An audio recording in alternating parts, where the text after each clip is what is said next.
म एन्जन राई तेह्रथुम जिल्लाको म्याङलुङ नगरपालिकाबाट आज पर्न गएको मेरो विशेष जन्म उत्सवको अवसर पारेर पर्यटन प्रवर्धन तथा प्रमोसन गर्नका लागि तेह्रथुमको 6वटा स्थान मध्ये ऐतिहासिक, धार्मिक, पर्यटन र पुरातात्विक हिसाब हरेक कोडबाट चाहिँ एकदम महत्त्वपूर्ण हाम्रो तेह्रथुमको 6वटा पालिका मध्ये छतर गाउँपालिकामा हामी आज आइपुगेको छौँ। यस छतर गाउँपालिका समुद्री सतहबाट 322 मिटरदेखि 2550 मिटर उचाइमा रहेको र 133.93 वर्ग किलोमिटरमा फैलिएको छतर गाउँपालिका एकदम सुन्दर र प्रकृतिले भरिपूर्ण रहेछ र छतर गाउँपालिका पाउने बाटो सहजै थियो। हामी सिधुवा बजारदेखि चाहिँ दुईटा बाटो छुटिने रहेछ। माथिल्लो बाटो चाहिँ बसन्तपुर म्याङलुङ पिन्जुरीतिर जान्छ भने तल्लो बाटो चाहिँ हामी छतर शुक्रबारी पुग्ने रहेछौँ र जन्मोत्सवको अवसरमा चाहिँ केही पर्यटनमा योगदान दिन सकेला कि भनेर आज हाम्रो यात्रा चाहिँ छतरको केन्द्र शुक्रबारे बजार तथा चाङलुङ गुफा पूर्वी नेपालका 17 मध्ये एक ऐतिहासिक, धार्मिक, पर्यटकीय हिसाबले, सांस्कृतिक हिसाबले महत्त्वपूर्ण एक 17 मध्ये एक ठाउँ चाहिँ हामी छतर गाउँपालिकालाई पनि मान्न सकिन्छ। यस छतर गाउँपालिकाबाट एकदम मनोमोही दृश्यहरू हामीले देख्न सकिन्छ।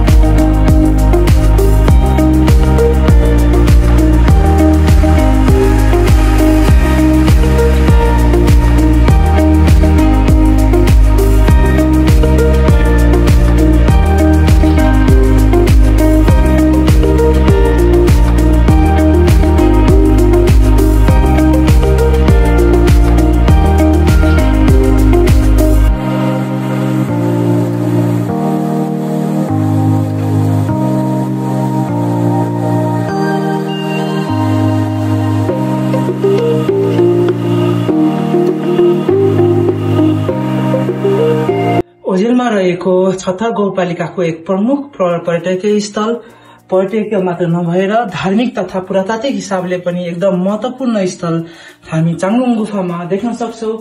यहाँ धेरै गुफा छ र धार्मिक स्थल पनि रहेछ। यो ठाउँलाई चाहिँ पर्यटकीय स्थल मात्र होइन, धार्मिक, पुरातात्विक तथा तेह्रथुम जिल्लाको मात्र नभइकन समस्त नेपाल तथा अन्तर्राष्ट्रिय स्तरसम्म चाहिँ हामीले प्रचार प्रसार गर्न सक्यौं भने यो ठाउँले धेरै पर्यटनहरू चाहिँ हाम्रो तेह्रथुम जिल्लामा भित्राउने सकिने एउटा माध्यम रहेछ। एकदम राम्रो छ। जो मान्छेले चाहिँ एडभेन्चरस खोज्नुहुन्छ त्यसको लागि चाहिँ एकदम राम्रो छ। तर बाटो आउने क्रममा चाहिँ अलिकति कन्फ्युजिङ भयो। त्यहाँ चाहिँ अलिकति बोर्डहरू राखिदिएको भए दो बाटो अलिक कन्फ्युज हुँदैन थियो होला।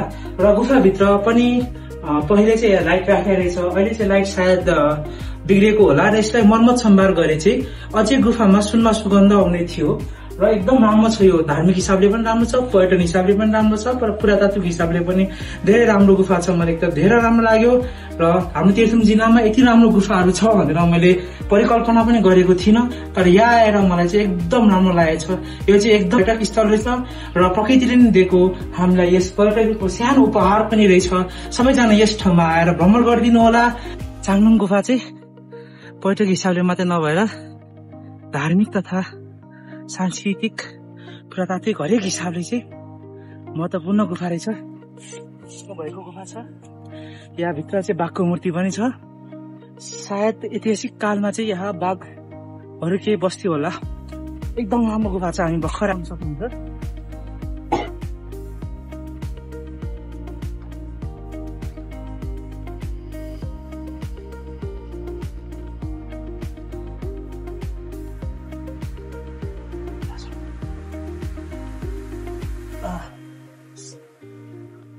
कता कता चाहिँ अलिकति साँघुरो गुफा रहेछ। किनकि ठाउँ चाहिँ अलिक साँघुरो देखिन्छ। एकदम राम्रो।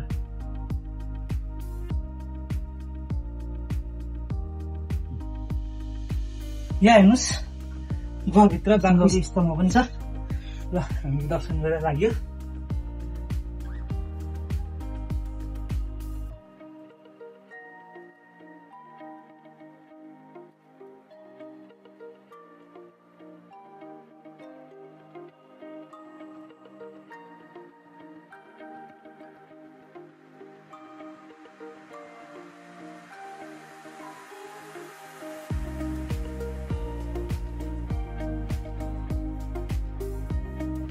यहाँ चाहिँ केवल एउटा मात्रै गुफा नभएर यस चाङमुङ क्षेत्रमा धेरै गुफाहरू मैले अवलोकन गरेँ।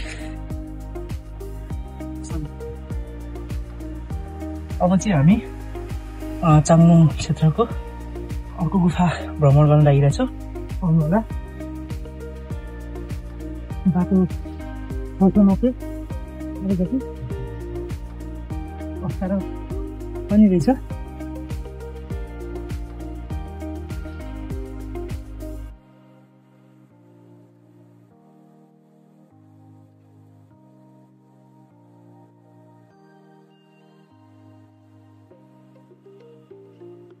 यहाँ आइपुग्दा चाहिँ गिकनरा गुफा फेरि देखियो र हामीले चाहिँ लाइनको कारण छेउछाउ त्यही होला यति यस्तो गाई।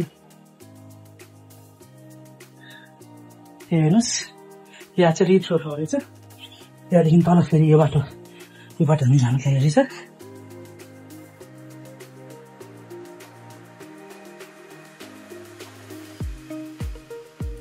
यहाँबाट बाटो अलिकति एन्टिलाइट खायाले चिकेको हुँदाखेरि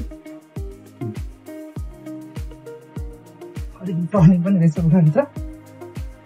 धेरै राम्रो एकदम इन्जोय गर्नु मन एडभेन्चर्सहरूलाई चाहिँ एकदम राम्रो गुफा। हेर्नुहोस् टर्निङहरू ज्यादा बाटो बिग्रिँदो रहेछ जस्तो लाग्यो।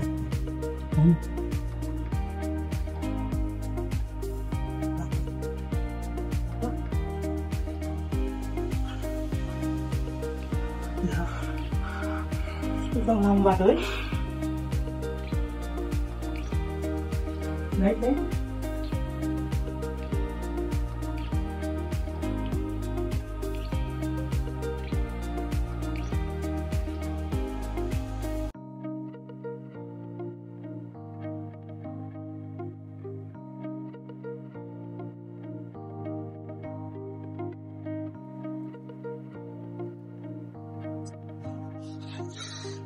एकदम राम्रो गुफा भित्र चट्टान छ ल। यहाँदेखि होला हाम्रो यात्रा।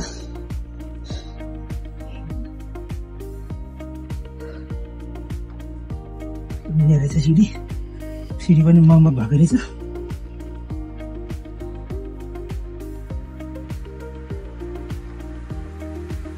कोठामा चाहिँ एकदम साबु र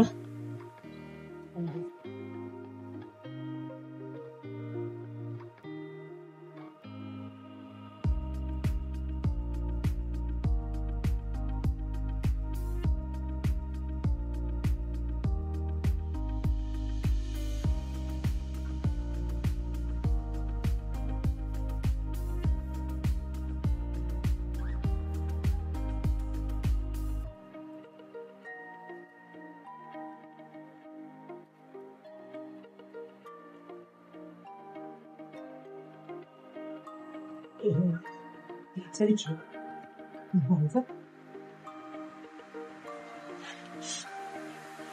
धेरै नै यादहरू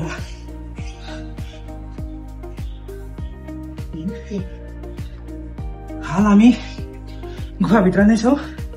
एकदम रमाइलो गुफा, धेरै लामो ठोठोमा च्याप्छु।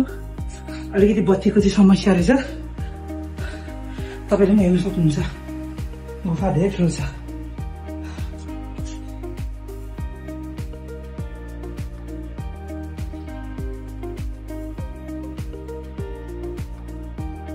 यहाँदेखि बाटो फेर भए तापनि धेरै राम्रो रहेछ। ल अहिले चाहिँ ठुलो घुम्नु लागि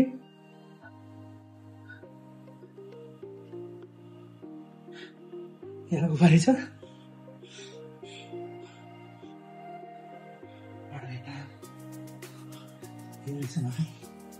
घुम्न लागेको छ। Chapter later.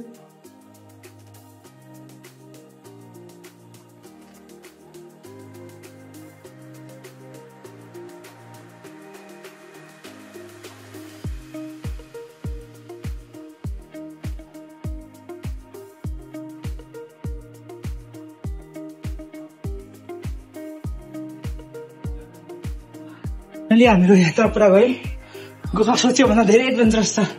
हजुरहरू पनि घुम्नु आउनु होला। ठाउँ ठाउँमा चाहिँ चाबेरीहरू पनि छ। अलिकति असहज हुँदैन तर एकदम लामो गुफा, सायद 145 मिटरको लामो भनेको यही होला कि।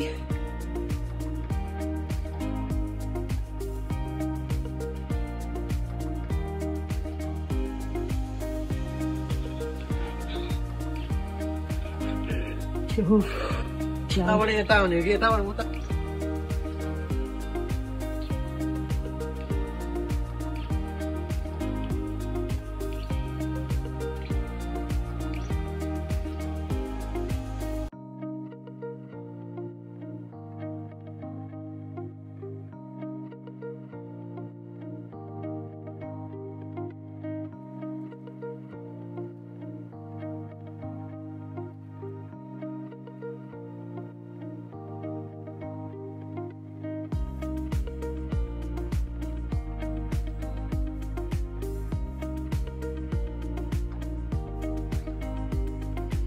सबैजना चाहिँ शुक्रबारे बजार तथा चाङलुङ गुफामा आइदिएर यहाँका पर्यटनलाई प्रोत्साहन गरिदिनु होला भनेर सबैमा विनम्र अनुरोध गर्दछु।